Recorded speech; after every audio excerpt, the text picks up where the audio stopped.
Aujourd'hui, on va parler d'un bonbon de nostalgie avec le Bone Crusher tout droit sorti du premier film Transformers en 2007. Si la vidéo vous plaît, n'hésitez pas à vous abonner, à partager et à commenter. Et sur ce, bonne vidéo. Voici donc Bone Crusher tout droit sorti du premier film Transformers en 2007 sous sa forme véhicule. Donc il se transforme en un véhicule de déminage américain Buffalo. C'est une très très vieille figurine puisqu'elle sort littéralement du premier film, donc de la gamme de l'époque. Donc, comme on peut le voir, la figurine, enfin le mode véhicule est hyper propre, malgré l'époque dont elle est tirée, on va dire. Parce qu'à l'époque, ils avaient droit à des véhicules un peu spéciaux. Enfin, à l'époque, les véhicules étaient hyper propres, comme on l'a vu avec le Brawl, avec d'autres figurines aussi. Mais le mode de robot était pas toujours excellent. Bon, aussi les tailles, qui sont pas vraiment screen accurate. Mais honnêtement, celui-ci, je trouve que c'est le plus réussi avec bien sûr le Optimus Prime, tout ça, mais c'est vraiment le Transformers le mieux réussi de la gamme du premier film sur ce coup-là. Parce que le véhicule est super bien détaillé avec la calandre, je pense que ça doit être les phares. Les vitres, alors ça je comprends pas trop le concept, mais les vitres bleues un peu pailletées, bon, pourquoi pas. À l'arrière, on a la petite échelle, voilà, pour monter. Juste ici, alors c'est un sticker qui s'est décollé, mais on a le droit à un petit logo. Je sais pas trop ce que ça représente. Les petites roues de secours, avec bien sûr sa pince articulée, hein. Sinon, c'est pas vraiment très très fun. Voilà, donc ça c'est génial aussi. C'est une figurine que j'ai eu du mal à obtenir en bon état, mais franchement, elle est vraiment incroyable, vraiment.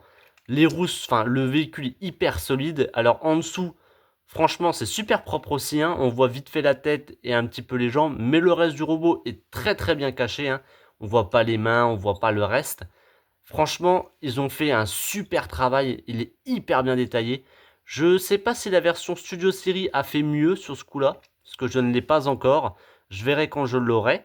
Mais honnêtement, c'est de la grande concurrence sur ce coup-là. Vraiment l'une des meilleures figurines de l'époque. Donc maintenant, on va passer au mode robot, et par ça, on va passer par la transformation. Donc franchement, vraiment, on va dire pour une figurine de l'époque, elle est vraiment assez simpliste, sur ce coup-là. Donc on va commencer par, donc c'est déclipper ces petites pièces là sur les côtés, hein. Ça fait vraiment, la transformation ressemble un petit peu à celle qu'on voit dans le film.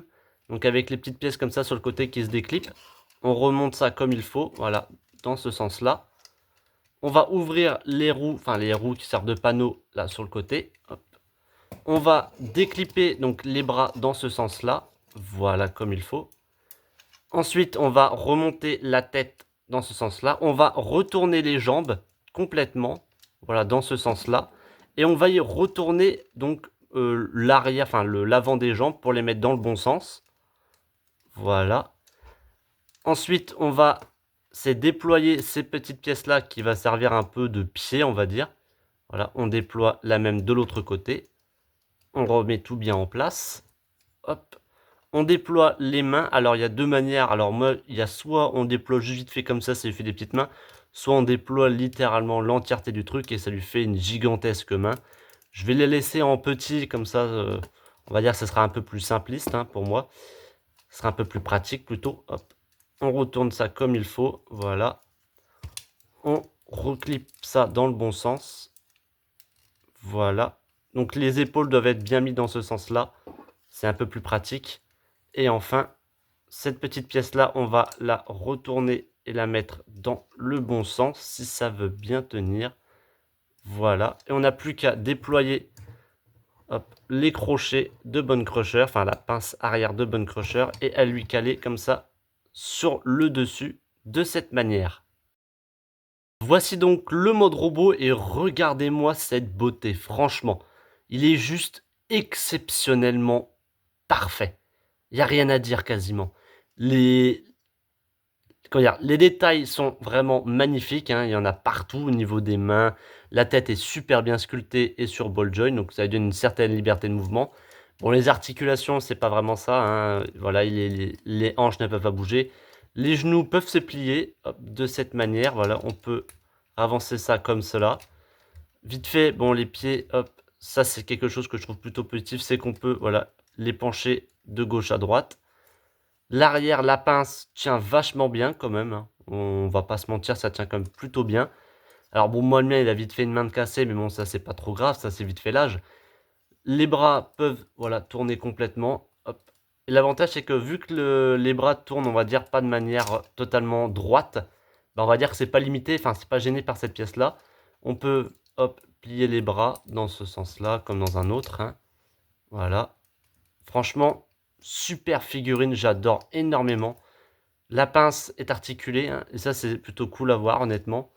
Parce que on peut, en plus, ça, c'est un truc que j'aimais bien faire à l'époque. Alors, je sais pas si moi, le mien fonctionne encore avec cette fonctionnalité-là. Hop. Mais normalement, quand on appuie ici, voilà, on est censé pouvoir faire avancer la pince. Et pareil dans l'autre sens. Alors, il est un peu rigide, hein, sur ce coup-là, le truc. Mais bon, vu l'âge de la figurine, ça ne m'étonne pas plus que ça. Hop, on va remettre ça comme il faut. À l'arrière, mince, à l'arrière, franchement, c'est hyper propre, hein, pas de backpack. On a vite fait son crochet, mais bon, ça, c'est vraiment pas au robot lui-même. Vite fait ces petites pièces-là qui sont un petit peu dommages, mais bon, ça, c'est pas encore trop problématique, hein, comme on dit. Voilà, franchement, c'est super propre. Les pièces tiennent vraiment bien ensemble. Et le mieux dans tout ça, c'est qu'on pourrait se dire, avec la forme de ses jambes, de son corps, qui ne tiennent pas vraiment bien en place, mais en vrai, il tient super bien. Il est assez, comment dire, assez posable, hein, sur ce coup-là, pour une figurine de l'époque. Par exemple, quand on prend le Brawl, bah franchement, il n'est pas très bien articulé. Et en plus, il y a des pièces qui tiennent pas du tout ensemble. Et bon, ça l'était déjà à l'époque, c'est pas spécialement son âge.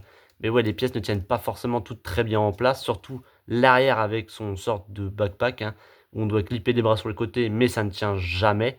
Là, franchement, ils ont fait un travail de dingue. C'est littéralement la meilleure figurine qui nous est sortie là sur ce coup-là. On peut pas leur enlever sur ce coup-là leur ingéniosité. Et ça que je trouve un petit peu dommage aujourd'hui, c'est que oui, ok, les figurines sont de meilleure qualité. Ça, on peut pas le reprocher, ça c'est sûr et 100%. Mais regardez-moi ça, une figurine aussi simpliste, quand même, elle est assez simple, hein, faut dire la vérité. Et elle est pourtant aussi incroyable. Elle est magnifique. Déjà physiquement, elle est super belle. Le mode véhicule est incroyable, le mode robot est incroyable. Les articulations sont très très bonnes. Il y a juste vite fait, bon, les bassins, bon, ça c'est un peu impossible à gérer sur ce coup-là. Mais franchement, à l'époque, ils étaient ingénieux et simplistes. Et franchement, c'était un travail de dingue. Franchement, cette figurine, je la recommande. C'est un bonbon de nostalgie et de plaisir.